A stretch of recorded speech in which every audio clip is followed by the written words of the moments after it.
بۆچی بەغداد تەواوی پارەکەی هەرێمی نەنارد؟ ئەی کەواتە حکوومەتی هەرێم پێویستی بە چەندە تا موچەی فەرمانبەرانی پێتەواو بکات؟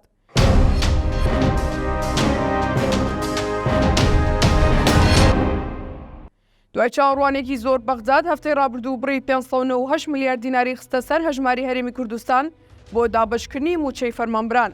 لە بەرامبەردا وتەبێژی حکوومەت دەڵێت ئەو پارەیە لە چاوەڕوانی ئێمە نەبوو و ئێمە چاوەڕوانی زیاتر لە 900 میلیارد دینارمان کردووە.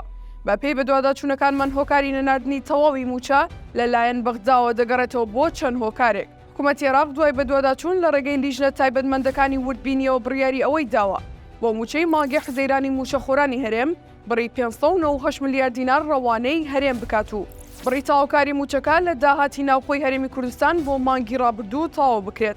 بە پێی زانیاریەکان و داتاکانی حکوومەتی عێراق ئەوە ئاشکرا کراوە کە ئەو لێژنە وردبینی بۆ داهات و خەرجیەکانی هەرێمی کوردستان دەکات.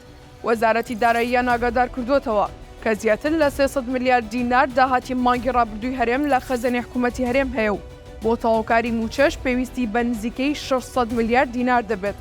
هەر لەبەرەمەش بڕیاردراوە بڕا ڕەوانەی هەرێم بکرێت کە لەلایەکی ترەوە لە راپۆرتی لیژنەکەدا هاتووە کە هەرێمی کوردستان داهاتی ناوخۆی مانگی ڕابردووی نەداوەتەوە بەغداد کە دەبێت مانگانە ڕەوانەی بەغدای بکات و لێوە بەپێی یاسای بودجە پشکی هەرێم بنێردرێت.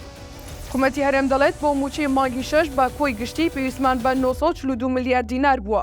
پارەی هەوپەیمانان 25 میلیارد دینار بووە و واتە پێویستمان بە 970 میلیارد دینارە. پارەکەی بەغداد کە هاتووە 598 میلیارد دینارە واتە 390 میلیارد دینار کورتهێنان هەیە. چاومان لەوە بوو کە بە داهاتی ناوخۆ پڕی بکەینەوە. بەڵام بەهۆی ئەوەی بڕیار بوو پارەی تەواو بۆ موچە لە بەغداوە بێت بۆی بانکەکان بەشێک لە داهاتی ناوخۆیان خەرج کردووە. خەرجیەکانی سلێمانی مانگانە بۆ بابەتەکانی خزمەتگوزاری 35 میلیارد دینارە و خەرجیەکانی هەولێر و دوهۆک 7 میلیارد دینارە. لە کاتێکدا داهاتی مانگی ڕابردووی سلێمانی 104 میلیارد دینار بووە و هەولێر و دوهۆک نزیکەی 200 میلیارد دینار بووە. بەڵام بەشێکیان خەرج کردووە و ئێستا نزیکەی 120 میلیارد دینار بەردەستە. کەواتە ئێستا پڕکردنەوەی کورتهێنانی موچەکە 390 میلیارد دینارە. 120 میلیارد لە داهاتی ناوخۆ بەردەستە و نزیکەی 200 میلیارد دینار کورتهێنان هەیە و پێویستە لەم هەفتەیەدا وەزارەتی دارایی و کورتهێنانە پڕ بکاتەوە. سەبارەت بە دووبارە بوونەوەی دۆخی لەم شێوەیە کە بەغداد بڕی پێویست موچە بۆ هەرێم بنێرێت بە پێی بەدواداچوونەکانی تیوار پێناچێت ئیدی دۆخی لەم جۆرە دووبارە بێتەوە. چونکە هەرێمی کوردستان پابەندی خۆی دەربڕیوە کە لەیەکی ئابەوە سەرجەم داهاتەکانی ڕادستی بەغدا بکات و ئیدی دەبێت حکوومەتی عێراق پابەند بێت بە ناردنی پشکی هەرێمەوە لە بودجەی عێراق.